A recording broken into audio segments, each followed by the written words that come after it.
Hello and welcome to the R Metroidvania Let's Play Night. My name is Professor Q. And this is Baldwrath from the R Metroidvania Discord and subreddit. This is Master. I'm also from there. Today we're playing a game called Turok 2. I don't know much about it. People claim it's a 3D Metroidvania. Let's find out if it actually is one. There We seem to actually be have four no idea, difficulties. so this is experiment night.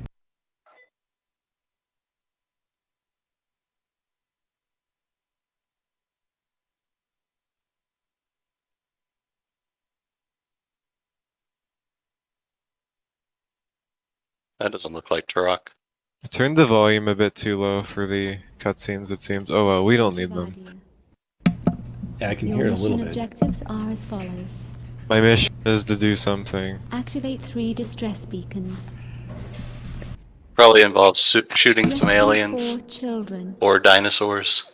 Wait, this is the intro? Activate the warp Well, I portals. skipped the first part of the intro, and now I'm on like Locate the energy mission totem and part of the defend it intro. at There's all- multiple cutscenes, but the first cutscene was too quiet to hear, so I skipped it.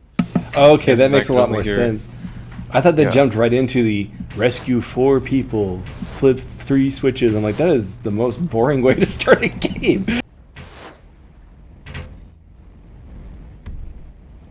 I turned down my sensitivity just a little bit. See, I launched the game for about 3 minutes earlier, just to make sure, you know, it would work, and did, so I closed it.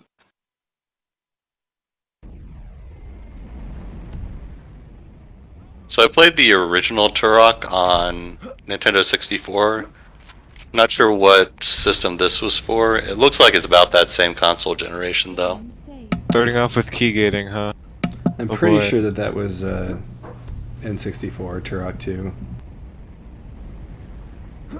It might have been Xbox. I think that there was a third one on Xbox. You know what? I'm going to go look this up.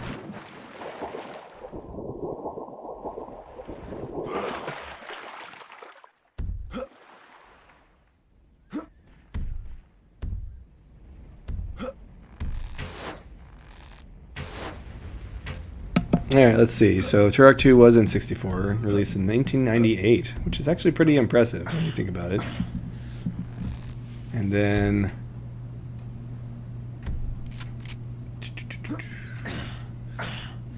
in the year 2000, Turok 3 was released on the N64, so all three of them were on N64 of the trilogy, and then Turok Evolution was on the PlayStation 2, Xbox, and GameCube. And then there was a reboot, Yeah. released in 2008. Let's see if it puts genre first-person shooter. no Metroidvania mentioned on the Wikipedia article. So one of the things Level I thought, 2 key. Oh boy. wait, So you got Metroidvania. Did you see a level 1 door already? No, I didn't see a level 1 key. I just found the level 2 This key. is the Metal Gear Solid. Probably to the logic. second level that's locked. It's not like it's saying that's the level of the key, it's probably just the floor of this area. So where did you hear that this was a Metroidvania? Was that on our Metroidvania? I mean, that's where you hear all of them, but... Well, one of my friends mentioned it, and also I'd heard people talk about the game before. I don't remember where. Oh, you know what? I've also heard people talk about it in a certain first-person shooter community I'm in. Right, okay. The nameless one? Yes. I mean, I'm not gonna shill for some random game for like. We're not talking about that. Sure. So they've called it a Metroidvania in those places. I wonder if that's coming from the Dark Souls school of what is a Metroidvania. Could be. Speaking of key gating, Astalon Tears of the Earth has a ton of it. How do you feel about that, Caldrath? Yeah, I usually consider that to be something that makes something less Metroidvania. And I definitely prefer ability gating, but it wasn't too bad in that game. I think it makes them for some really interesting decisions. Like, I found the white key down in or a white door down in an area where I could not find a white key, and so I started progressing in a different area. And every time I got a white key that would help me progress in the area that I was supposed to, I kept thinking I should go back to the other door. So there's a little bit of I'm not going to say sequence breaking, but sequence decisions there.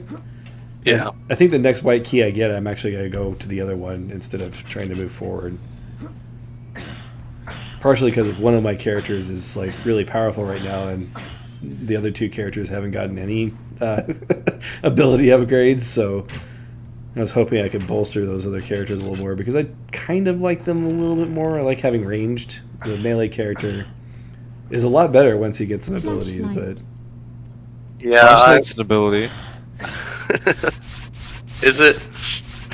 it is for some Metroidvanias. Sort of. It's one of those like soft ability gates where you can technically make it through without it. Oh yeah, flashlights. It really depends on the game, though. Like Zelda, when we played the randomizer, A Link to the Past, I couldn't imagine beating that without the lamp. Lamp you have to actually have to light torches to open doors. That's true. There is a hard key gate there with the lamp. But some of those dark rooms, I would not try just because it's literally pitch black in that game. You get nothing. Oh, what was it? Metal Gear Solid 3, where there's a part where you're in the darkness. Flashlight. I got through that part probably on my first three playthroughs of that game using the light from Snake's cigar instead of what you were supposed to use. It's pretty fun. Yeah, one nice thing about Metal Gear Solid is it doesn't have a lot of flexibility with how you can solve things. Like there's obviously a way you're supposed to do things, but then you can just like not do that. Yeah. Like in Metal Gear Solid 3 when you're like doing that sniper battle with that I'm not gonna say the name, just in case. But I wound up beating that guy by just running him down and shooting him with a machine gun. Hmm. Let's save this child. She's one of 4, right? Maybe. How do you save her? Do you shoot the arrow at her? Is that how that works? Get a mission over. If I do something, I'll regret. Speaking of not. which, I actually always try and shoot at NPCs in these games just to see if it lets me. Speaking of which, in Zelda 2, I don't know if you played that game, but in that game you have to stab at things to pick items up. So like keys and things, you pick them up by stabbing them. Yeah, you could do that in the first Zelda as well. Yeah, you could do that, but you have to do it in Zelda 2. Like in order to pick up a key, you have to stab it. Sounds fun. And like they also drop things like P bags. I don't know what they're, the power bags, I guess. They give you experience points. You have to stab those as well.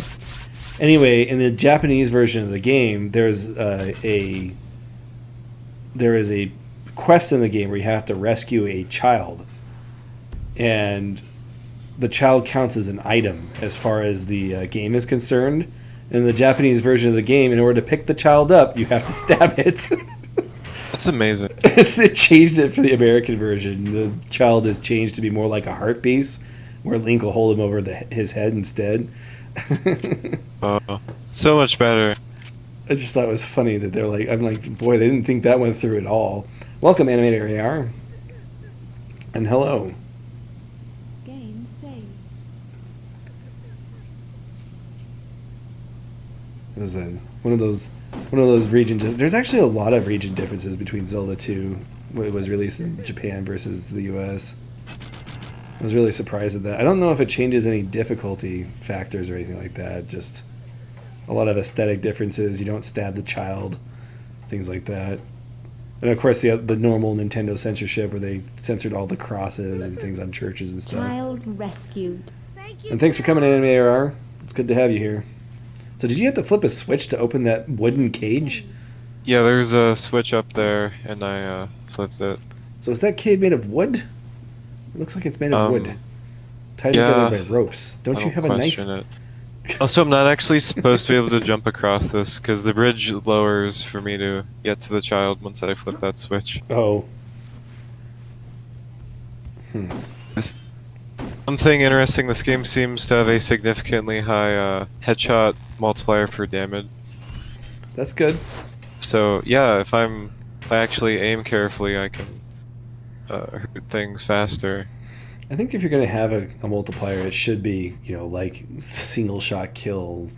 Really make it feel like you get a benefit out of it, I think. I play what is that, Borderlands? And I'm like firing my machine gun into the guy's head, and it's just like, I'm like, okay, how many bullets are in that head now? I think there's more bullets in that head than head at this point. That's because Borderlands just doesn't feel good to play. I'll take. It's because it's a looter shooter. Yeah, it's RPG focused, so I think they set the health battles. I think they set the health values too high, but they need to set them a little bit higher than a normal FPS. Otherwise, your progression isn't going to feel good. But like even the RPG mechanics in Borderlands are not that good. Like whenever there's a looter shooter out there, they just take like the worst shooter things and the worst looter things. They don't actually make a captivating game. So we're kind of all over the place on topics tonight because, well, I was saying before the stream, we're going to be a lot more casual on these Let's Play nights than we are on a normal podcast night. But, and speaking of RPG mechanics, I've been replaying Chrono Trigger using a mod that adds a little bit of non-linearity to the game that the game didn't originally have. And here's something funny. I don't think I like how Chrono Trigger plays anymore. Like, what is it, 30 years later after playing it the first time? How old is that game? How old am I? That came out in like 1994, I think. But anyway, like I'm getting into the combat and I want more out of it. I could go 95. on. What's that? 95. 1995, yeah, I remember when it came out. It was the coolest game. And the reason why you should play the game is still there, which is because it has a really well-presented story that progresses really well as far as that is concerned. But as far as the combat is concerned, I think I've just kind of grown out of the idea of leveling up to win at this point. That it kind of bores me. Yeah.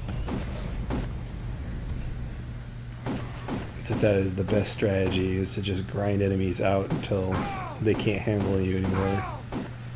Yeah, I think with a lot of the old RPGs, people forget how much time they spent grinding. Right. So they just remember all the rest of the game. It's kind of egregious in Chrono Trigger 2 because the game also kind of allows you to skip combat, and that's actually one of the greatest things about it from the time, is that it didn't use random encounters, although there were some forced encounters. But because of that, you might be under-leveled for the boss, and Chrono Trigger has a very simple combat system, more simple than any of the Final Fantasy games that came before it. It's a lot more streamlined. Items are cheaper, so you can just rely on items a lot more. And the character, the cave woman character, Ayla, she has 4 abilities that basically do the same thing. They do damage to a single target. That's not diverse strategy there. That is just flavor, Yeah. So I'm going to mod Chrono Trigger and make the combat interesting, and so that you can enjoy the great storytelling that it has to offer. I mean, you can just play it for the story, and that's fine, and I think it's still a great game for that, but I don't know. My adult brain is bored by the combat at this point. So on that subject, Metroidvania games with leveling up elements, I think you have to be really careful with it. What makes Go ahead. I can't think of a good a Metroidvania that's really done the level up system right. Optimally, it does give you the ability to have dynamic difficulty adjustment, where you just grind more if you want it to be easier. But usually it winds up being tuned wrong. Like, especially in like Castlevania, it becomes obvious that even if you're not trying to grind, it makes the game way too easy. Yeah, Symphony of the Night and Bloodstained especially, I think. I think it's just they don't sit down and do the math of, you know, how much time it might take to get a thing. I think they just kind of do things and then play it, and if it feels good, they run with it. It is exactly what people do, because you're like, I don't think most game developers would go to a statistician to figure out how Right. they're going to make their game. But if you're going to If add they a already level are system- one. Yeah. But if they already are one, they're making like, you know, shoot, there's a game I'm trying to think of. It's like Spaceship Spreadsheet Simulator, but it's not EVE Online. It's a different game. Spaceship Spreadsheet Simulator. Anyways, there's lots of like, I don't know, people who make that kind of game, like they exist, and those people aren't making Metroidvania, from what I can tell. That might be true. Yeah, with the Metroidvania, though, I mean, you already have the exploration. It's just so much easier to make it part of the exploration and control exactly when the player is able to have those things, and then take into account that they might, through exploration, become a little bit overpowered and just use that as a reward for playing the game and doing that engaging activity. Killing monsters to try and get the rare drop to do the crafting thing isn't really engaging, or at least I haven't played a game that has pulled it off in a way that was engaging to me. Distress beacon. Yeah, I wonder if the Activated. drop dance thing is kind of like a way of adding padding to the game. Yeah. I don't know if it's a way of adding padding to the game necessarily. I think it comes down to one of those, you know, given the opportunity, the player will optimize the fun out of everything things. That, like, if you play Aria of Sorrow and just play the game, using whatever you find, it makes the game very diverse and interesting, because you have different abilities every time you play the Shotgun. game. But you could also look at it as, I have to get all these abilities, so let's go and kill this monster over and over again until I get it. Then it kind of turns into a slog at that point.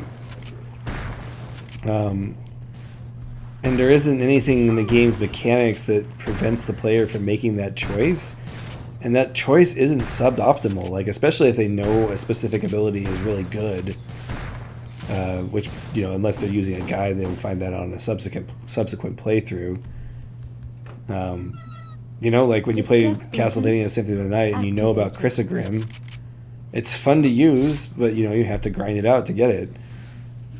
Unless I get you're the like, impression that out of the people who like the Castlevania game, just play it like a dozen times and they think it's fun because they're rushing through the game and skipping stuff they don't want to do. yeah, I had the most fun with the game when I rushed. Well, I wouldn't say rush to the game. I take my time, but, you know, when I just do what I am enjoying and ignore the other things. I recommend playing every game that way, to be honest, but There's people who are compulsive completionists. So. yes, those people do exist. I used to be one of those, and then I guess the bullcrap got too bad, and I started to change my mindset. I mean, it depends on the game. Is the game worth your time? Yeah, If you think it's worth your time to complete it, you have fun doing it, then, like, cool. that's true. I mean, if you enjoy grinding, then more power to you. If that's what you like doing. For some people, that is, I don't know. It's like Euro Truck Simulator. People like just driving down the road, listening to music or whatever, listening to their podcasts, and you know what? If that's what you find relaxing, it's serving its purpose. So is the game that broke you of doing 100% was Final Fantasy IX involved there? Yes, it was Final Fantasy IX. Did you hear me say that, or did you just make that guess? I just made that guess. It was Final Fantasy IX that broke me. Excalibur 2? Yeah, that was the Excalibur 2. I found out about the Excalibur 2, and then I thought about like what it would take to do that speed run, and I thought about all the chocobo hunting and everything else to get 100%. Also, I discovered that how many missable items are in that game. So not only do you have to get through the game fast, but you have to do it perfectly so you don't miss the missables as well. And I was just like, nope, not doing it. And then I changed my philosophy on completionism ever since that point. Yeah, I think that game is the most like egregious when it comes to missables. Thankfully, Final Fantasy IX happened before Final Fantasy X because holy crap, Final Fantasy X has some terrible ones. Missables or Not missables, but just the dodging 200 lightning bolts nonsense. yeah, but at least you can do that at any time. It's not like you have to start the game over completely. Yeah, but how long does it take even when you do it correctly? Isn't it like 10 minutes of sitting there watching for lightning bolts and pushing the button? It's just, Something like that. it's unreasonable. Like, I get putting secrets like that in your game, that are obtuse and it'd be fun to figure it out on your own. But 10 minutes, come on. It's some people probably listening to this and be like, come on, it's only 10 minutes. But it's 10 really boring minutes. It's 10 really boring minutes, and you can have a lot of fun with 10 minutes these days. Yeah, I feel like that it kind of qualifies as padding as well, where they just add stuff like that to make the game have more time. I'm not sure if that was the mentality they had when they put that particular one in there. I understand what you're saying. I'm sure that a lot of times it is padding. But I think the 200 lightning bolts was literally like, hey, you can dodge these lightning bolts. Wouldn't it be cool if you got something for doing it? It's like, all right, well, how many should you do? I don't know, 200? Like, Oh. I don't even know if they play tested it. They're just like, is it possible? Okay, it's possible. All right, release this. So this game has fast travel, that must make it a Metroidvania, right? Do you have a map that looks like a Metroidvania map? No. Looks like a Doom map. I've seen a single ability get yet. Anyway, I really like the Castlevania games, and to be honest, I actually do like the amount of options that Bloodstain provides for you. I told myself that I wasn't going to, mess around too much with the crafting system, but I spent at least an hour with my dash ability running through candles with the gold ability, just grinding gold. It sounds awful. I don't know. There's something addictive about it, just because of the sheer quantity of options you have available in Bloodstain. So I can understand the appeal, but I do prefer it being a little bit less. I don't know. Some of the stuff that you have to unlock just takes way too long. Aria of Sorrow is perfect to me, like the perfect level of, you get the soul once, that's all you need. You don't have to get stacks of 9 in order to do things. They don't have a crafting system based around the souls like Dawn of Sorrow did. Thankfully, they separated that out in Bloodstain.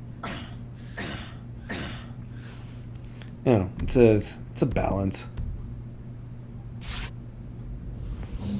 So yeah, like grinding doesn't seem bad when the actual activity of grinding is fun. Like, were you having fun running through the candles? Yeah, I was having fun. Well, I was having fun collecting things, and you get rewards so fast in Bloodstain that there's a certain Skinner box aspect to it that I could get the appeal. Would I do it again? Probably not. It sounds like the game is taking advantage of your wanting to grind things and then making you grind things. Yes. But if you're enjoying it, doesn't matter why you're enjoying it. That is an argument you can make. Well, you have to ask the question, is it fulfilling? Not everything that you enjoy is fulfilling. Right. Well, the argument I always make is like, if I could lead, or when I'm done playing Bloodstain, do I have anything to show for it? And honestly, for that, I don't. Which to me is a poorer game as a result. Define having something to show for, So like in a game. So even if I mean, this is a very arguable ground, but like when I play Dark Souls and then I go to Dark Souls 2, I have transferable skills that I gained from Dark Souls. When I play Bloodstained and grind out that gold, the only thing I have to show for it is gold inside Bloodstained. That is not a skill that I can transfer to anything else. Now, you can argue whether or not that skill I transferred from Dark Souls 1 to Dark Souls 2 is useful, but I don't think you can argue that there is a transfer there. Like, the only thing I have to show for my time with Bloodstained is that I spent time relaxing, which is valuable, but it's not as... I don't know. I'd say that there is more. You get more out of something that you have something to show for out of it. A good story is another thing that you can argue is something that you can show for what you got out of that game. Something you can talk with other people about or think about the meaning behind it, that type of thing. That makes sense. Or if you share the experience with somebody else, a social game. That's what I have, Portal. or that's why I call it the three core values of what a game can provide to you. It's the challenge, the narrative aspect, or the social aspect, are the three things that you can take out of a game. Like, challenge is something you can transfer out of the game. You play Baba as you, and your brain has been warped in a way that you think more logically as a result of it. Your quest will require Assuming you're not just looking at the solutions online. Cauldron.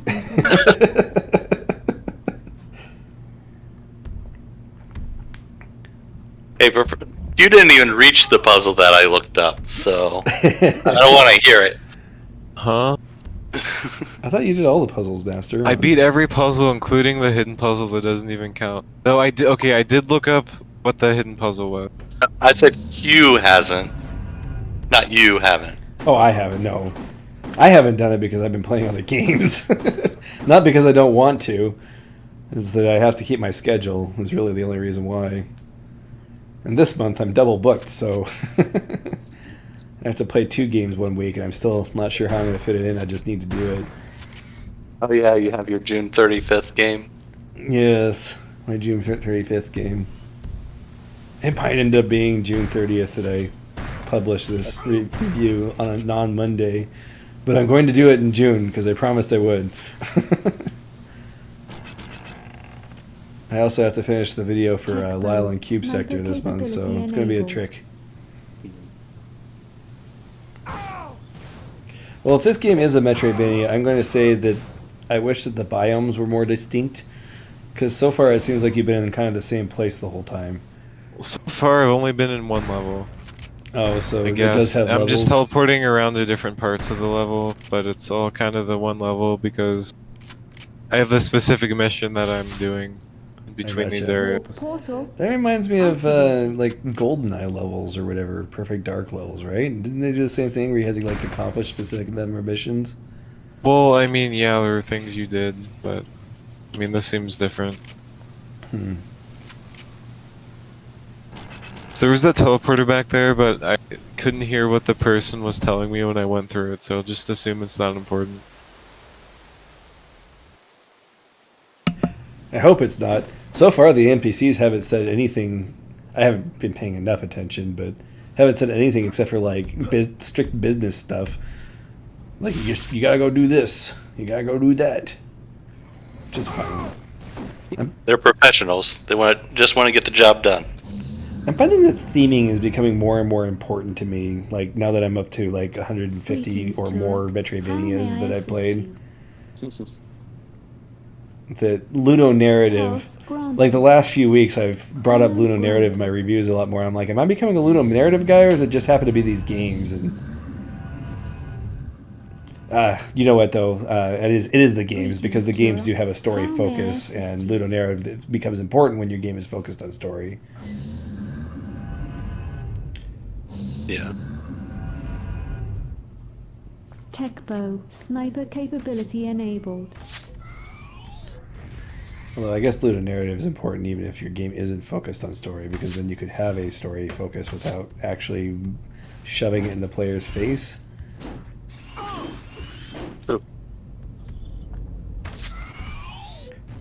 So when that thing explodes, could it hurt you if you fired it off too close to yourself? I don't know, maybe. I think all this time Oh. he's just been assuming that explosions hurt. I do that all the time in games, even when explosions don't hurt me. I always get out of the way. It's just like a reflex. Hitting so many switches, I'm not paying attention to see what they do. You just have to hit them all. That I agree. solves the problem. I think if I believe, I can grab this ladder. If this game turns out to be like super puzzle focused like La Mulana, and like you need to like pay attention to what all the switches are that you're hitting. Well, then we'll just be on this level all night.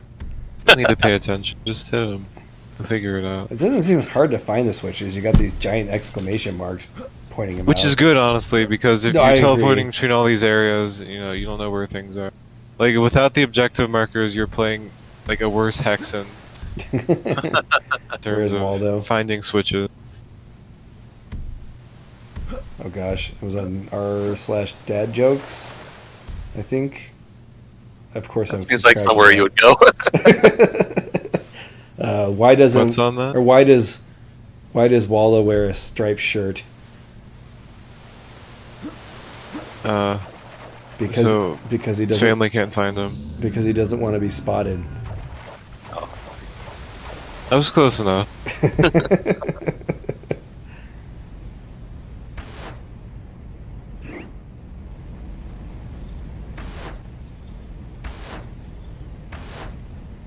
Okay, let's talk about environmental storytelling.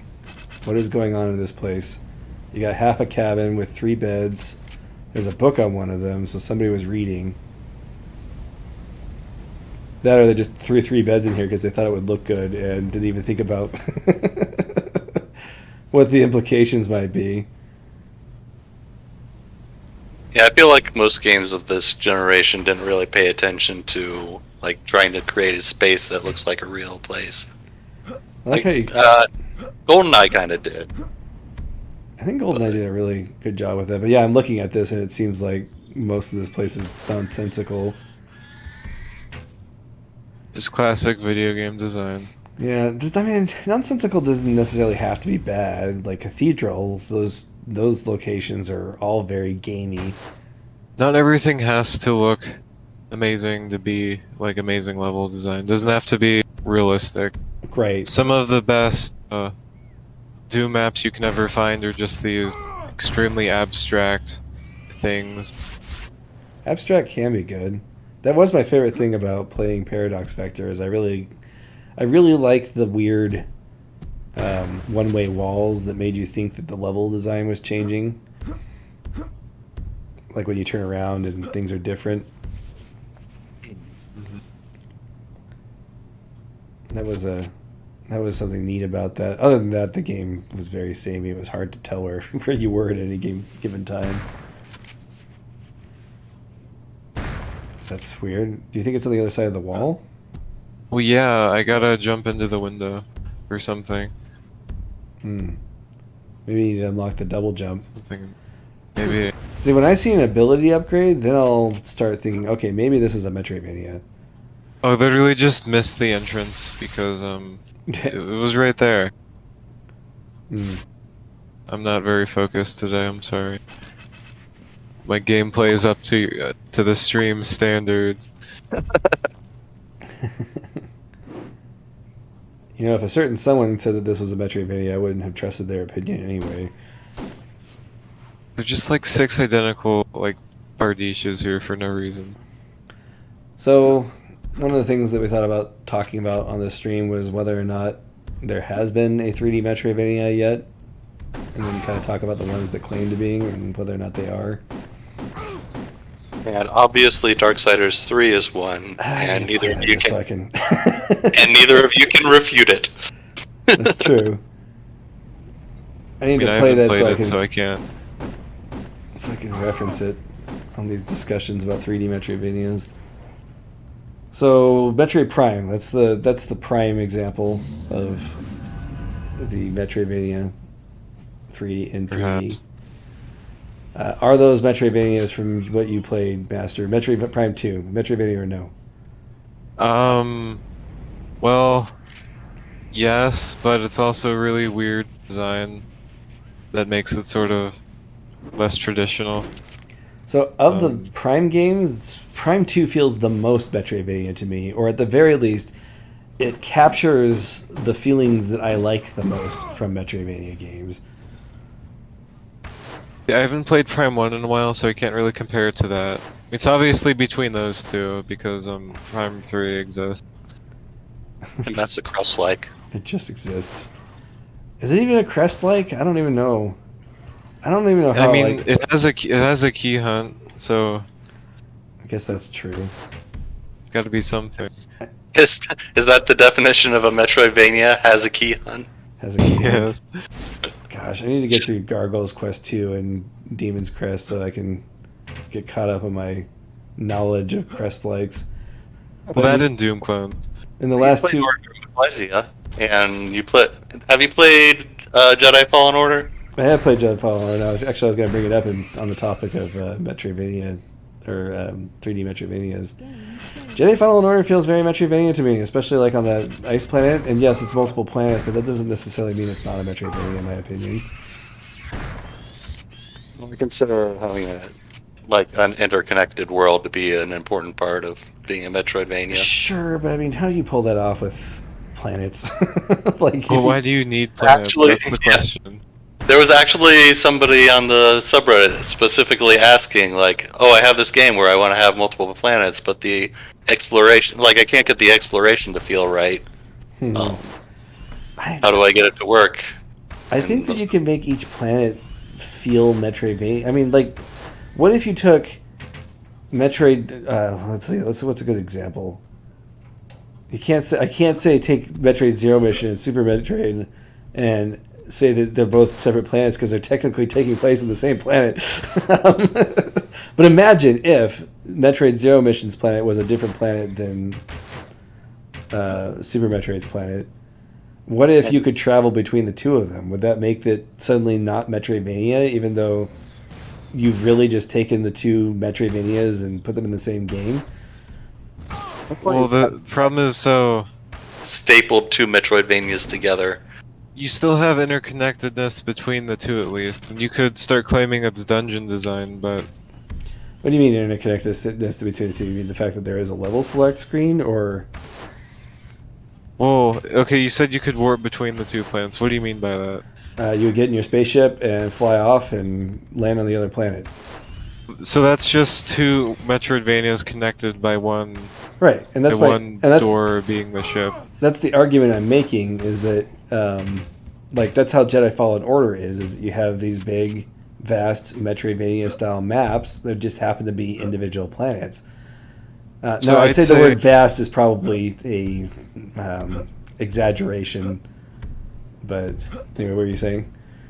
So the way that, I mean, it's not totally accurate, but I'd say you could call the two Metroidvanias two dungeons in Sure. a game.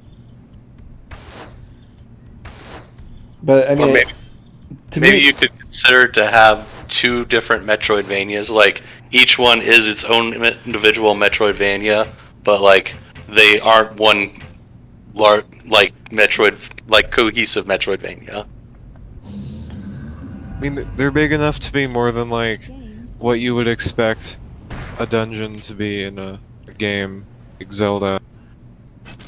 I mean, like if you had to like go between the different planets and get abilities from one planet and bring it to the other planet, instead of having it be two separate Metroidvanias, let's say it was a Super Metroid X Metroid Zero Mission randomizer, but not randomized type thing. You know what I'm saying, though, like where you have to go to one to get the powers from the other or whatever.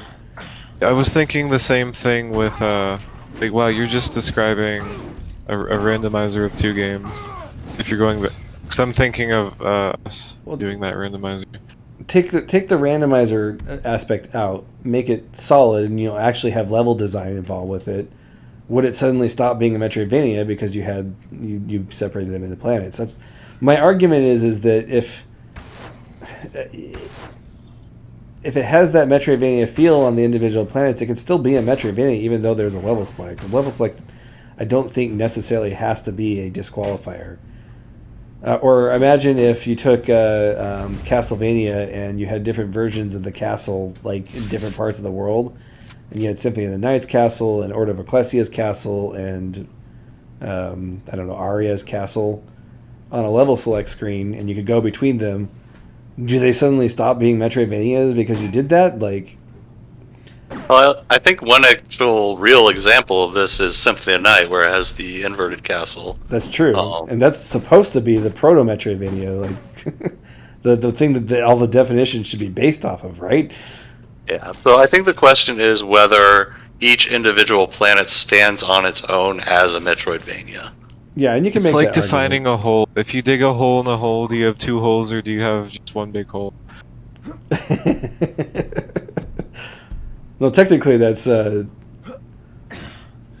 If you dig a hole in a hole, is it? I don't know. If you connect your holes with the tunnel, do you have two holes or do you have one tunnel? Sure. I guess it would be more like if you put an elevator between the two holes. I don't know. Like, how do you define the spaceship in that analogy? Anyway, it ultimately comes down to specific feelings, and like does it harken back to the feelings that you get from playing Super Metroid or Symphony of the Night as far as exploring around goes?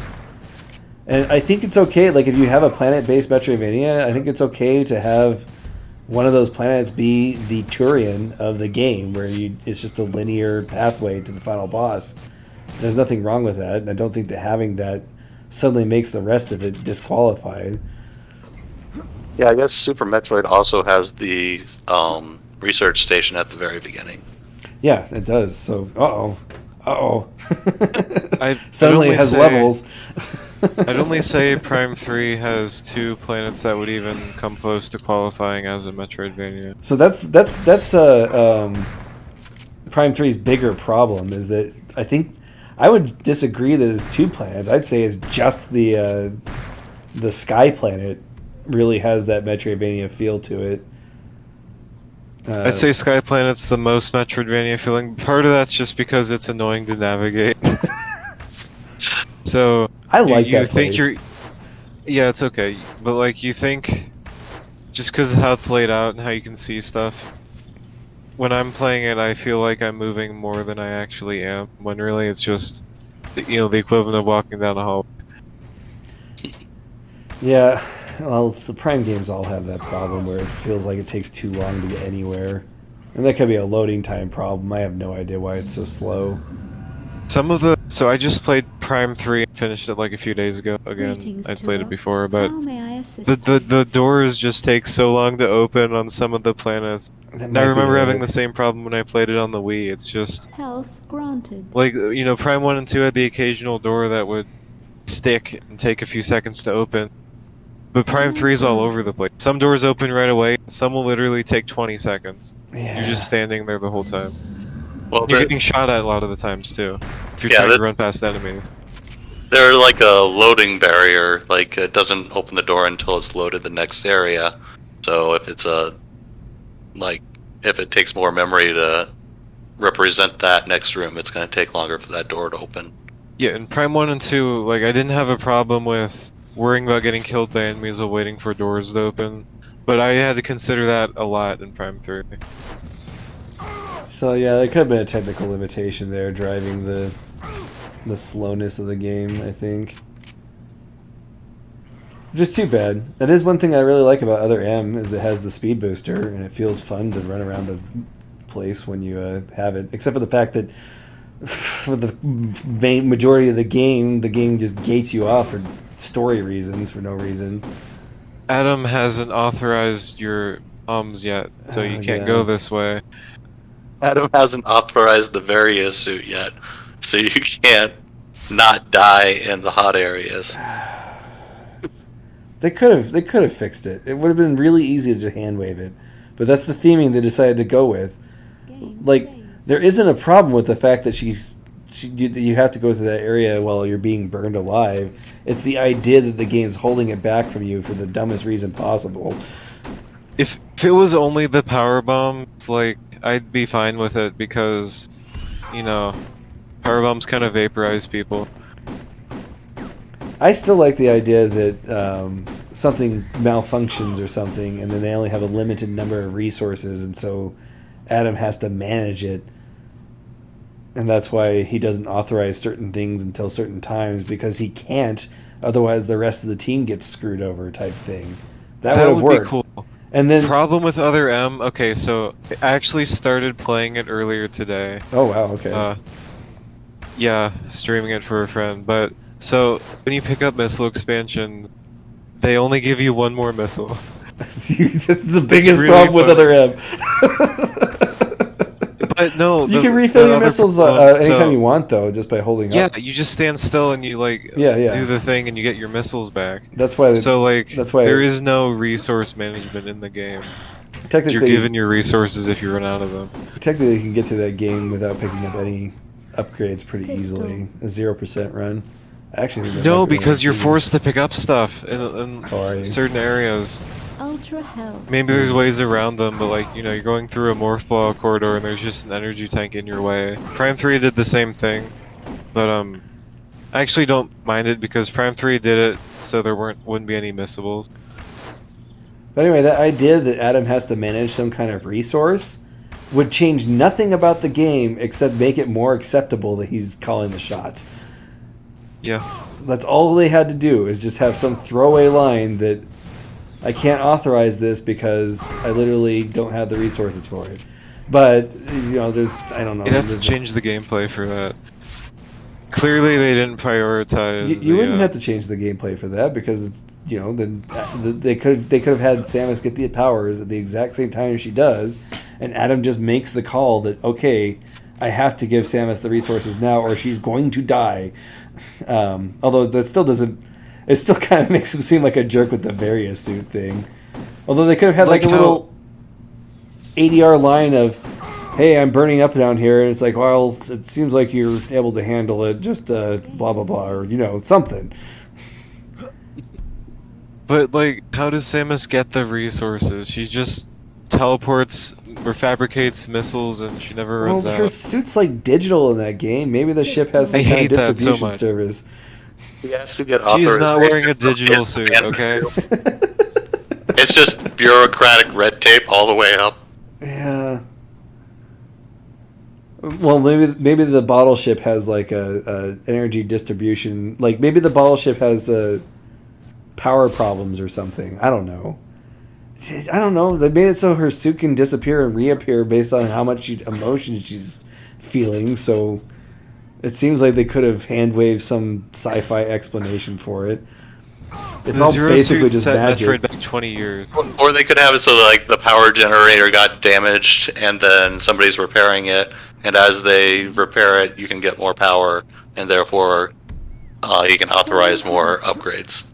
Sure, yeah, there you go. Maybe. Something like that. But here's the thing, is that this is my don't have to change anything else about the game explanation. Obviously, there's a million other ways they could have done it that would, you know, actually require them to change the game. But, yeah, I mean, everybody gets so upset about Adam not giving you things, but really it's just a theming problem. She does monologue for 5 minutes about her daddy issues, Oh, so. gosh. Yeah, structuring the story like you're reading a manga where you can hear people's thoughts doesn't work very well in a video game, especially when you dub it into English. Honestly, the idea of Samus narrating, like, they could have executed it pretty well and I would have been fine with it. Problem is they didn't. Narrating is really hard to pull off well. When you have those production values, or the production values they had in that game, using facial expressions and context is generally more powerful, in my opinion.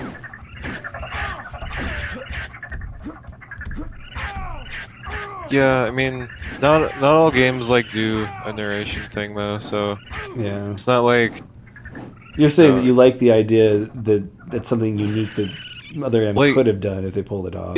if they were, yeah, if there was, like, if a good Metroid game had to have something from Other M in terms of like story focus, I mean, I'd pick the narration aspect of it over other Yeah, things, I guess. maybe. The problem is if you start having your character narrate things, then you're probably gonna have them start narrating way too much, and then you're gonna neglect environmental storytelling and such. I mean, technically, that's how all the Metroid games Shotgun. express what Samus, like, that's how Super Metroid started, and Fusion was the exact same way. I just think it works better in text than it does with, actual vocal narration. For sure. I mean, you have to. It can work if you have a really good actor for your narration. I think, but if it's subpar, then it kind of ruins the whole thing. That's part Text of is the problem. safer. Is that no offense to the actress, but the delivery was pretty deadpan Tech on Pro. that. And I Lighter know that she didn't capability necessarily have enabled. a lot to work with from the script or whatever, but I didn't like it. I'll put it that way.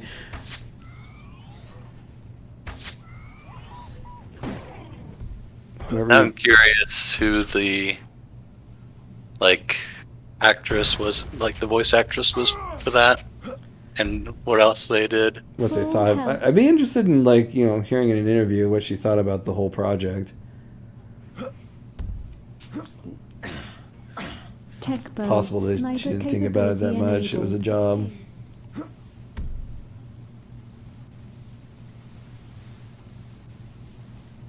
Yeah, I don't know. There's a lot of things that have been. We're planning on doing a stream at some point where we rewrite Other M, right? Some Yeah. point down the road. Master's refreshing his memory so that he can give lots of input on that. So the other major things that actress did was Z Nation and Wrecked, which I Oh, haven't heard of God. either of those. Haven't heard I know any of Z those. Nation. It's not like the worst zombie show to exist on television, but it's not good. Oh, it's a show. Interesting. Yes. Brie Larson wants to play Samus in a movie. I don't know anything about Brie Larson, Captain and I don't Marvel. really care.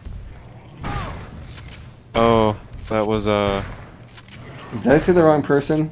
I thought I said the right person. Maybe I should look it up before I. was Brie Larson Supergirl? No. Okay, who's Brie Larson? Supergirl's got to be really old now. Let me make sure I got the right lady. Shotgun. Is that who you're thinking of? Captain Marvel from? Yeah, Oh, Brie Larson. Yeah, Captain Marvel. I had it right. Yeah, she said that she wants to play Samus in a movie. She looks the part. Yeah. She would make a good from the looking like Samus aspect. yeah. You just take someone who looks like Samus and someone who sounds like Samus, and you just Just combine combine the two. them, stub over. Where you'd want Samus to sound, I don't know. Yeah, it's like, do we want to establish that Samus sounds like she does in Other M, or can we just go? Yeah, like, what? Did she speak in anything else? Like, auditorially?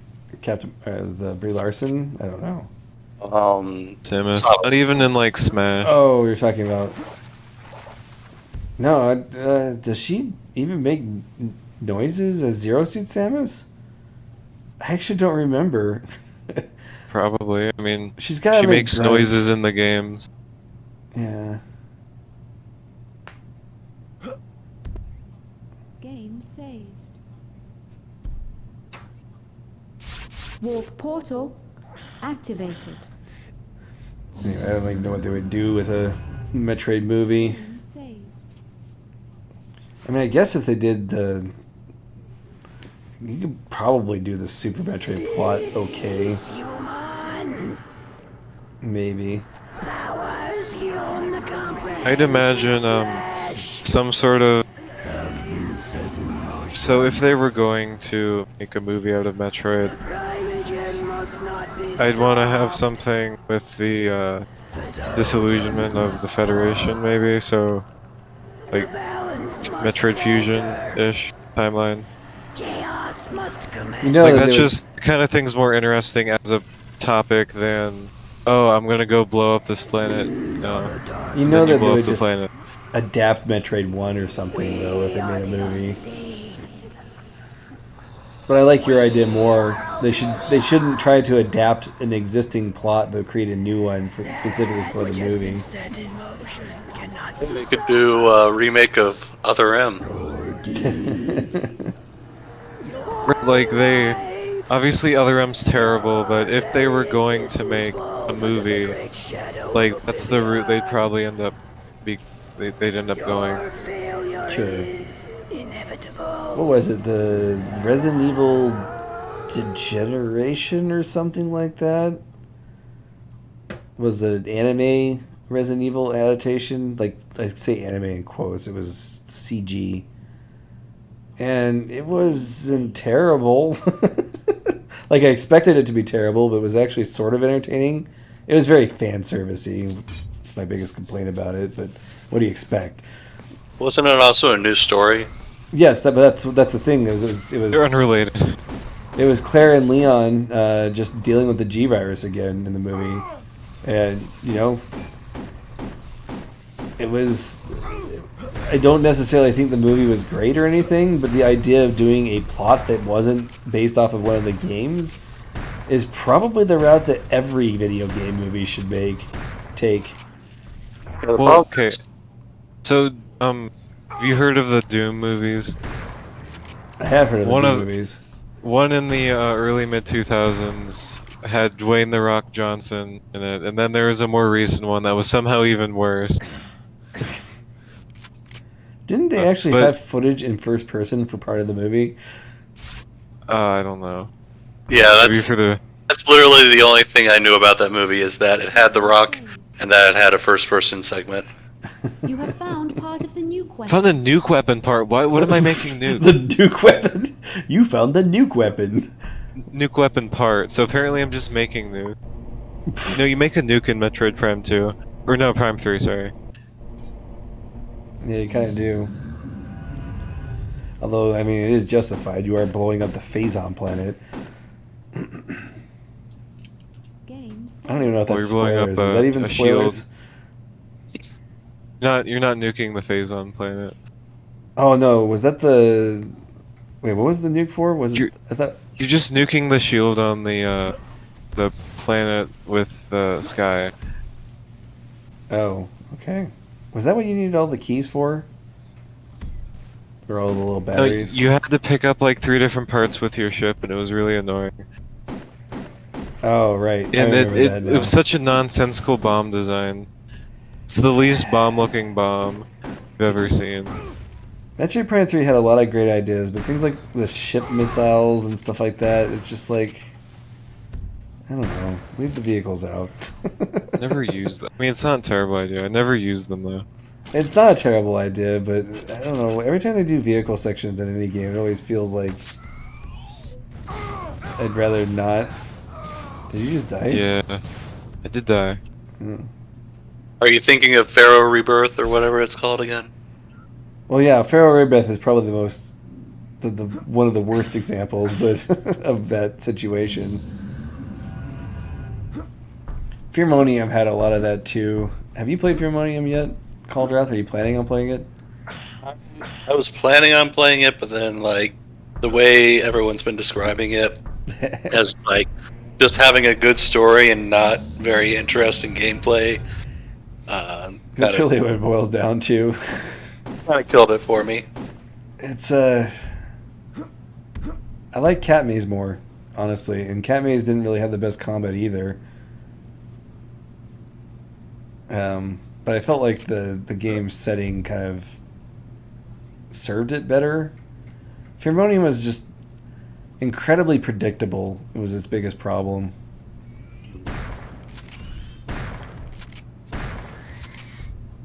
That is a shame because it does seem like a interesting premise.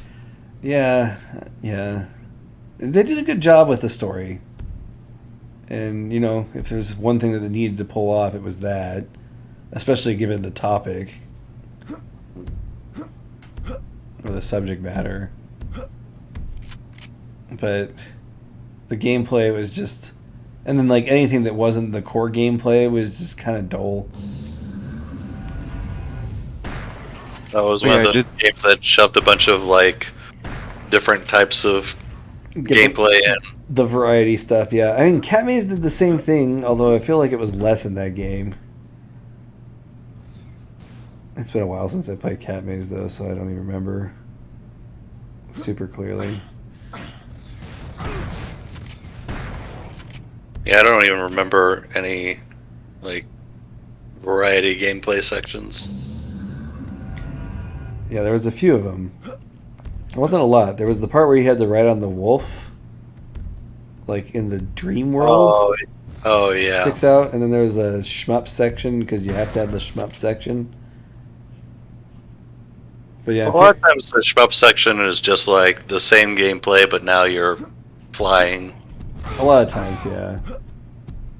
If you have range attacks, anyway. Yeah. Ooh, that's what they should add to Metroid is a spaceship form instead of ball form. You turn into a spaceship and you do a shmup. I'm that actually sounds really fun. surprised that never happened.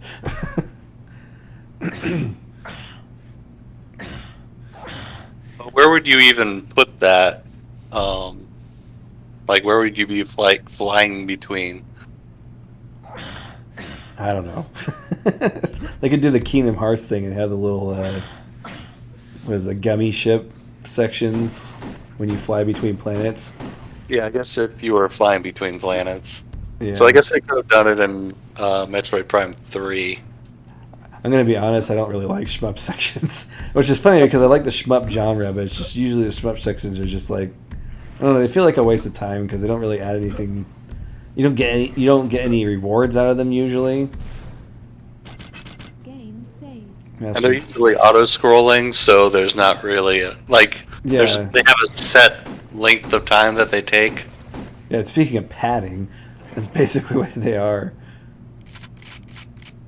I think didn't Rabby Ribby also have a shmup section? Game saved. It might have. I think right before the succubus boss. I really don't remember. It might have. See, Rubby Ribby is already a bullet hell game, though, so I don't know if that one's completely off Distress beacon the activated. the beaten path. Plus, your main one of your attacks is the ribbon shoots the lasers and stuff. So, I think Rubby Ribby can, out of all the Metroidvania games that I played that has a shmup section, that one can get away with it better. I think. Unless you remember just hating it. I don't remember it at all, to be honest. Nah, it was inoffensive. It's like I guess like if a thing isn't difficult, then they can just like throw like whatever they want in. But as soon as you can start failing at it, that's when it becomes grating. I guess. See, all the Firmonian ones are really easy, except the mine carts have a couple of collectibles in them. That's just, you know, those collectibles that you ride past them and you're like, oh, good, I get to do this over again until I can collect the collectible. You know. That sounds annoying. Yeah, it is. Like every minecart section in Donkey Kong Country. Game saved. Yeah, they always have the KONGs in there. With that said, I actually kind of like the mine carts in Donkey Kong Country, ironically. I still Yeah. need to save 2 children in this map, but I don't know where they are. Like I think part of the problem with the like variety sections is usually just that they're lower quality That's the than the base gameplay. yes and no. Yeah, I mean that's the big. I guess the question is can they be of a quality that makes them worth having? And once they hit that point, haven't you just created another game that you may want to play instead? Like Perhaps. I think the biggest problem I have with variety sections is it's just like I was enjoying the game that I was playing, but now I'm playing Space Invaders apparently. Like, I didn't set out to play Space Invaders, but now the game wants me to. I suppose that is the problem. You have to make 2 enjoyable games and not 1. Right. I don't think it's generally a good idea. Now, I get that every game needs to have pacing changes, but a Metroidvania already kind of has that built in. You've got the exploration phase, you got the combat phase. So I don't think it's really necessary to put that in a Metroidvania. Interested in hearing why the developer did it, though. Like, just in an interview, that would be a question I would ask. Like, why? Why you got these variety sections? Why did you make decisions that I don't agree with? Right. Yeah, no, I mean, that is ultimately what I'm asking, but... Be some less adversarial way of phrasing it. Sure, of course. I'm definitely being adversarial about it right now. Iconoclast is the same way, how it has tons of different variety sections. Like, some of the best thing... Would you consider the parts where they're just like doing dialogue for 20 minutes? Is that a variety section? No, that's more like JRPG storytelling presentation, which I also don't mind. This is a talisman chamber, a holy place that evil cannot enter. Activating the warp portals opens gateways to these ancient sanctuaries. Your quest will require you to locate 5 sacred talismans. The talismans will grant you immunity from certain types of danger and allow you access to new areas that must be explored. The spirits that watch over these Maybe these chambers talismans are what will make it require an Metroidvania. offering of a mystical evil Sure sounds like one. You better hit my push to talk and just skip the last part of it so I don't actually know how to make them. Oh well. Whoops, I shouldn't have said anything.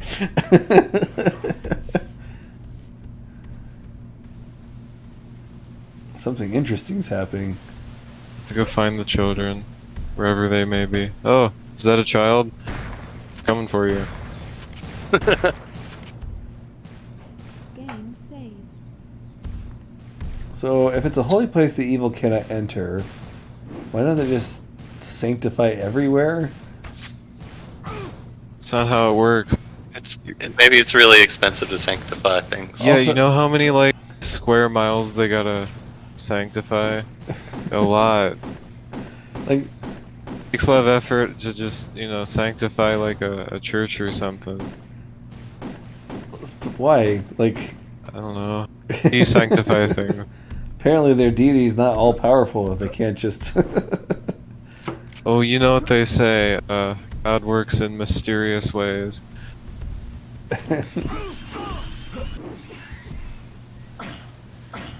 Does a deity have to be all powerful for it to be worth worshipping? If not, then when is something no longer a deity? Am I a deity? Also, is if Turok's the name of the main character, right? I don't even know. What? I don't. I think so. Maybe it's the name of the dinosaur. who Okay, knows? so if your main character lies to his wife, can he not enter that area anymore because he's evil, or like what determines who gets left out? I have so many questions about this holy place. Yeah, like what if you're like, I need a talisman what here. if you're true Look at that. neutral? Do you have to be like Yeah, completely evil on the alignment axis, or Or is it good See- only is allowed in? I'm gonna have to backtrack here when I have this key to be able to get whatever that is. yeah, I could see why somebody would call it a Metroidvania. I mean, obviously we have our opinions about whether or not keys count or not. Maybe it's a jumping ability that you use to get across that. Maybe. Never know. I am glad that we're finally in kind of a different looking place, though.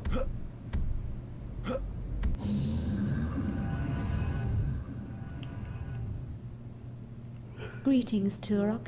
How I don't know who this Oh. person is. You are Turok. Or Wow. she just called you Turok. See, look, I can quick warp places. The problem is that I have no idea where I'm supposed to go. Because you're not paying enough attention.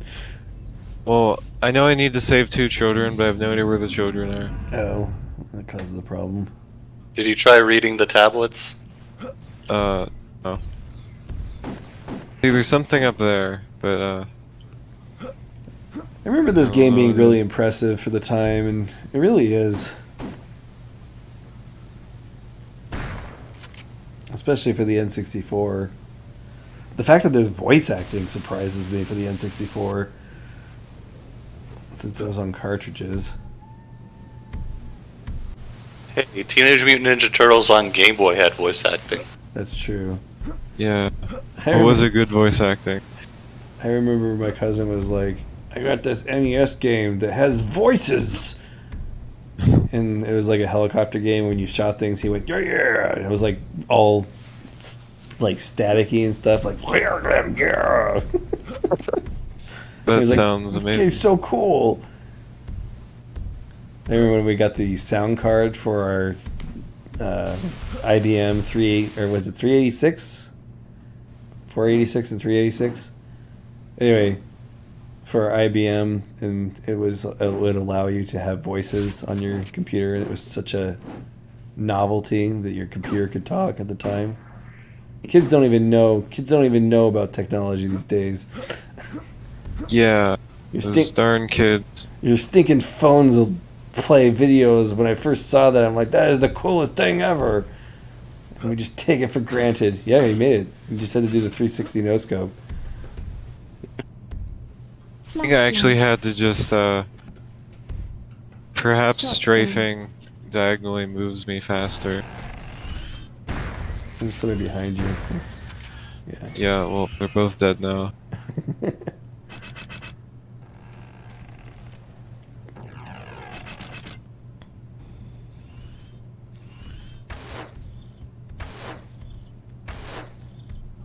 See, if I can hit their head, I will instantly kill them. Anyway, I'd say that this game's a Dark Souls-like, not a Metroidvania. Is it because I died? It's as Metroidvania as Dark Souls is. Oh. No, I wasn't saying it was a Souls-like. That's completely different than a Dark Souls-like. Well, maybe this is still just the intro, and once I get past the intro, the Metroidvania happened. Because being a Metroidvania or having an interconnected level structure is definitely not a quality of a Souls-like, because the first Souls-like didn't have that, and Dark Souls 1 is really the only one that does have that. So you couldn't call that a part of the definition of Souls-like. But maybe I think that Dark Souls 2 isn't a Souls-like. You don't think Dark Souls 2 is a Souls-like?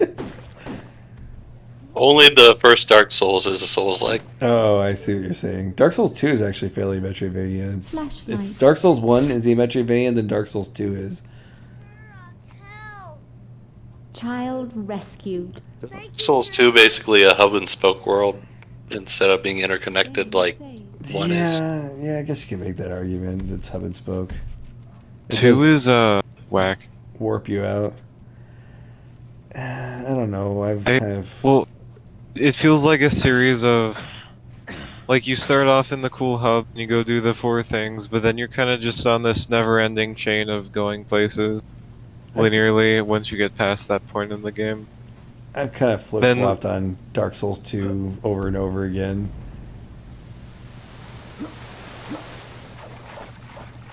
But yeah, the level design is really, like... It's still got some non-linearity to it, which is good. That's more than I can say about, certain Dark Souls. But the level design is pretty crummy.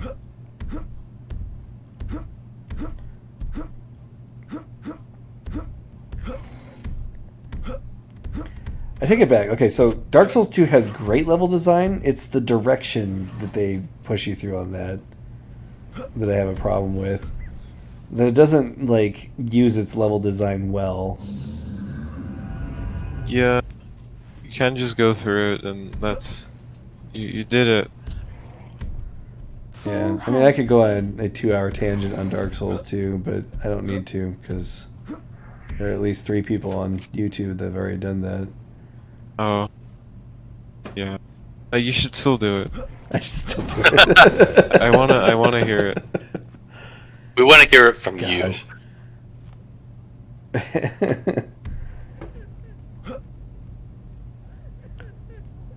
Apparently, I like Dark Souls 2 though because it's my like second most played of the series. More than Demon Souls, even. That's because Dark Souls 2 takes like a long time to finish. That's true. You can put a lot more hours into it. And I did spend some time grinding out those, was it Elium Lois? You could fight the boss over and over again to unlock the gear that those weird soldiers wear. I actually went to the trouble of doing that. Oh, I'm sorry. Dark Souls 2 is like we started off this like evening talking about grinding, and Dark Souls 2 is like they were trying to add the leveling aspect to the game or amplify it. Adaptability. You always bring up adaptability. I never felt that adaptability was that big a deal. It is because it's like, so you're used to the Dark Souls way of life, which is you dodge things, and that's how you play the game. And then you play this game, and it's like Oh, you don't get actual invincibility frames because enemies have weird hitboxes until you dump points into this one stat. That is my biggest complaint about Dark Souls 2 is I never feel satisfied in that game.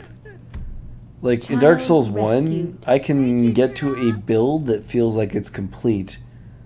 You know, like 1/6 of the way through the game. Whereas Dark Souls 2, you kind of never reach that point. Your stats keep being relevant. And I could see that being a plus for some people, but I kind of like just getting my build where I want it to be and then just moving forward from there. You can do the same. Kind of agree. You can do the same thing in Bloodborne. It's pretty quick to get to a build where it feels satisfying, and yeah, a little more strength or a little more, this would make it better, but you don't technically need it in order for your build to be fully realized. Whereas Dark Souls 2, it just never really felt like you were ever done with your builds. At least not for me. Dark Souls 1 is like, you get enough stats to equip your weapon, and you upgrade your weapon, and then you've done your build. And then you just put all of the stats into Vitality afterwards. Yeah, pretty much. In Dark Souls 2, like, the stats mean a lot more, and so you kind of need to level up a lot. Am I going backwards? I actually don't remember. I don't know. This map could have a little more detail if it was a Metroidvania. This is a super old school map. This is like Dark Forces 2 Jedi Knight style map. Yeah, I'm definitely going backwards, but that's fine. This Just is sightseeing. tradition. This is tradition. You play Castlevania 64 and get lost in the maze for most of the stream. And I was not lost in the maze. I just didn't want to go back into the maze, and I figured I'd have to go back to progress. So it just took me like half an hour to finally decide I'd go back into the maze. I wasn't lost. I was doing it on purpose. I don't like the maze. I agree. The chainsaw guy was a jerk. As many chainsaw guys are in video games. Well, at first you just didn't know how to handle the chainsaw guy. I think you had to melee the dogs or something like that. Yeah, meleeing them helped a lot. More than just, forcibly taking a hit every time one decides to grapple you. See, the enemies respawn in this game, so it's a Metroidvania. So something we could talk about on a different stream since we're kind of running out of time, but I've had a couple of people come to me the last month or so and just talk about how Hollow Knight wasn't satisfying for them, and they went into it expecting more of a Castlevania experience, and they didn't like what they got. And I was thinking to myself, How would you make like a modern Castlevania be perfect? Like including level system and all leveling system and everything. Like I guess what would be the Hollow Knight of Castlevania if it existed? And I don't think Bloodstained is it, because Bloodstained, the bosses just were way easy in that game, and Yeah, I think it comes down to what we said before, where you need to like look at the numbers and set the numbers right. On For hard mode and Bloodstained, I have some very specific complaints about some of the bosses. Yeah, I felt like some of the hitboxes were a bit off on the bosses. yeah, that's one of the advantages of pixel art, is that there's no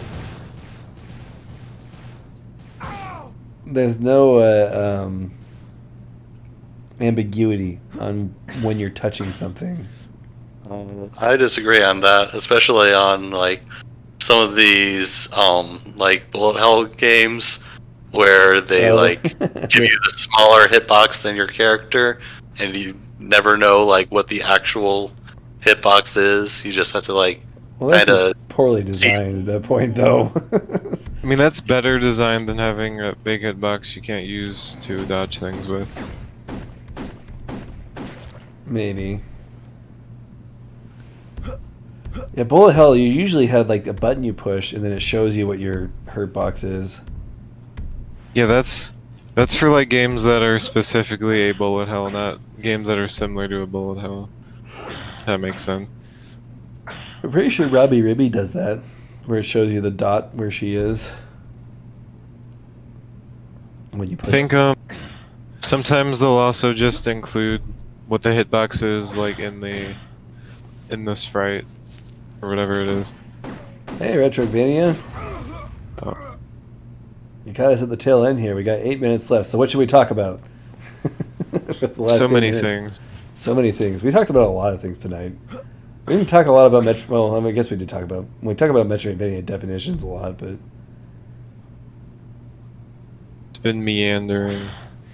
so okay. So funny thing about the assertion that it's all about the numbers when it comes to balancing RPG systems. I've complained about this before, but I recently played that Brave New World for Final Fantasy VI. And that game is, supposedly the perfectly balanced version of Final Fantasy VI or whatever. And I have, by my analysis, I feel like the balancing could have been better. But let's pretend it was perfect. It took me like 30 minutes to beat Atma Weapon in that version because, of the difficulty differences from the, balance, quote, balance, unquote. Game saved. And I play Final Fantasy VI for the story. I don't really want to take an extra half hour fighting a single boss. You know what I'm saying? Like, Yeah. going back to wanting more out of Chrono Trigger. That's why I kept waffling on that. It's just like I have ideas how to make Chrono Trigger more interesting because it has a couple of elements there that could be better emphasized to make it more strategic. But for like Final Fantasy VI, giving bosses a ton of HP and making it so all of the tools that you had to subvert enemy HP, nerfing all of that, just made the game feel longer and not necessarily more fulfilling.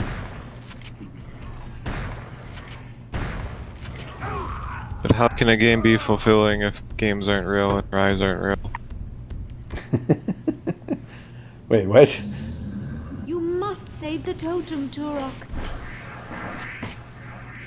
How can a game be fulfilling if games aren't real and what?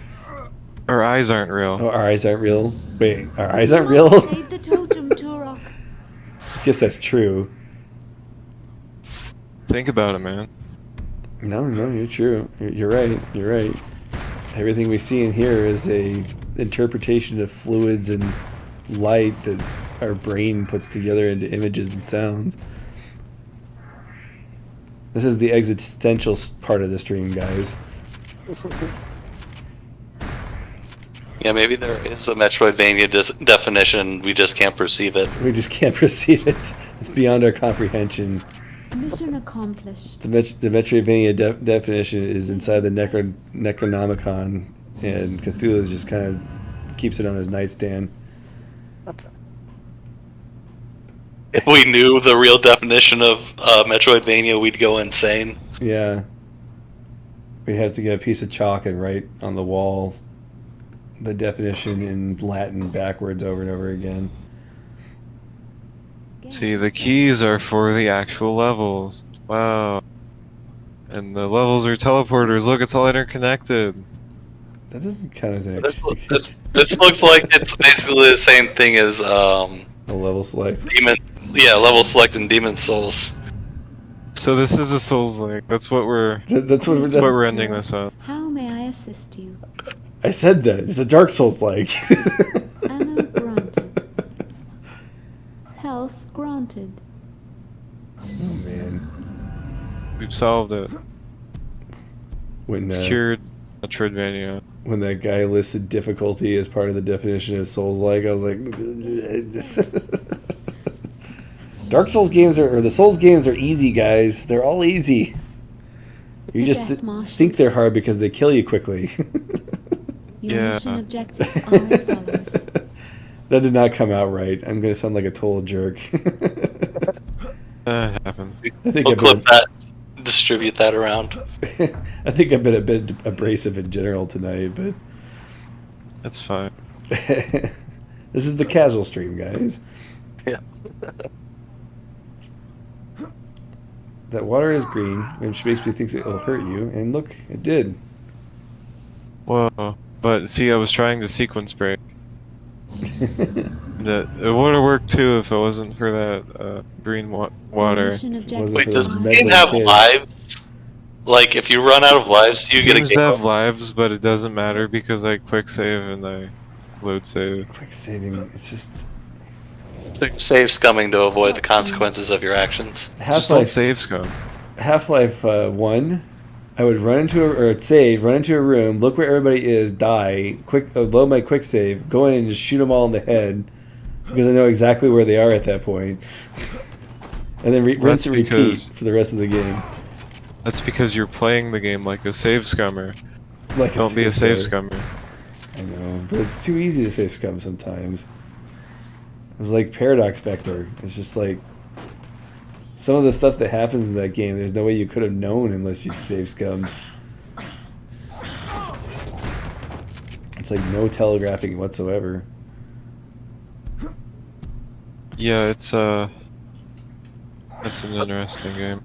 So how infrequently can you save that it's no longer save scumming at that point? I just think you should just do it as a checkpoint thing, or do what Dark Souls does and just make it so it saves automatically all the time, and force you to address the problems that were there. Heck, you could even have it so the enemies, or it's based around memorizing where enemies are in that situation.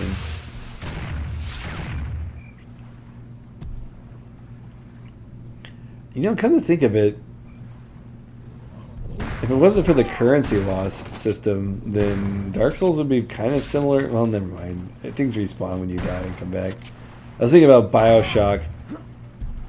How, you know, you die and you come out of the Vita Chamber and you kill things and then you die again and come out of the Vita Chamber.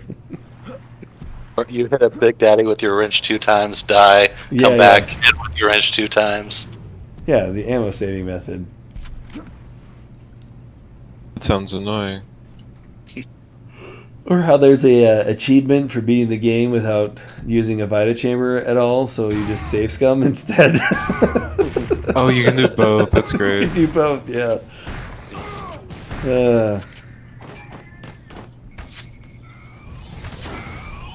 Yeah, it's interesting to me. I mean, some people like save scumming, so it's fine. It's just a different way of playing the game, I guess. Yeah, you like just optimizing like your run as much as possible.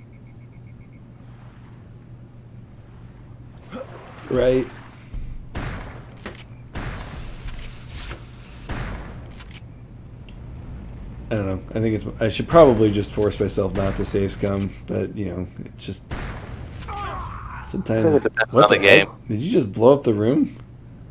I blew up the barrels in the corner, and the explosion just like traveled to the wall, to the entrance I was standing in, and it killed me. It's fine. All right. Well, we're coming up on our time, guys. So, what's our conclusion? Turok 2, Dark Souls. It could be a Metroidvania, but we don't know yet. Shouldn't you know within an hour and a half of playing a game whether it's a Metroidvania or not? Well, what if it took you an hour to get through the introduction in Super Metroid? I mean, that's not a Metroidvania. Doesn't even have upgrade. I mean, okay, if it took you an hour and a half to get through the research station, You're probably never gonna beat the game. yeah, you're that guy stuck in the Cuphead tutorial.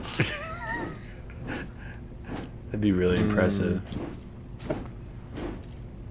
All right. Well, we're gonna end the stream with finding out whether or not this guy has any limit to the amount of blood that he has inside him. Apparently not. I like how it evaporates like instantly, so it doesn't leave any marks. Alrighty. Well, thank you everyone for watching, who tuned in, and we'll see you next week. Goodbye. Bye.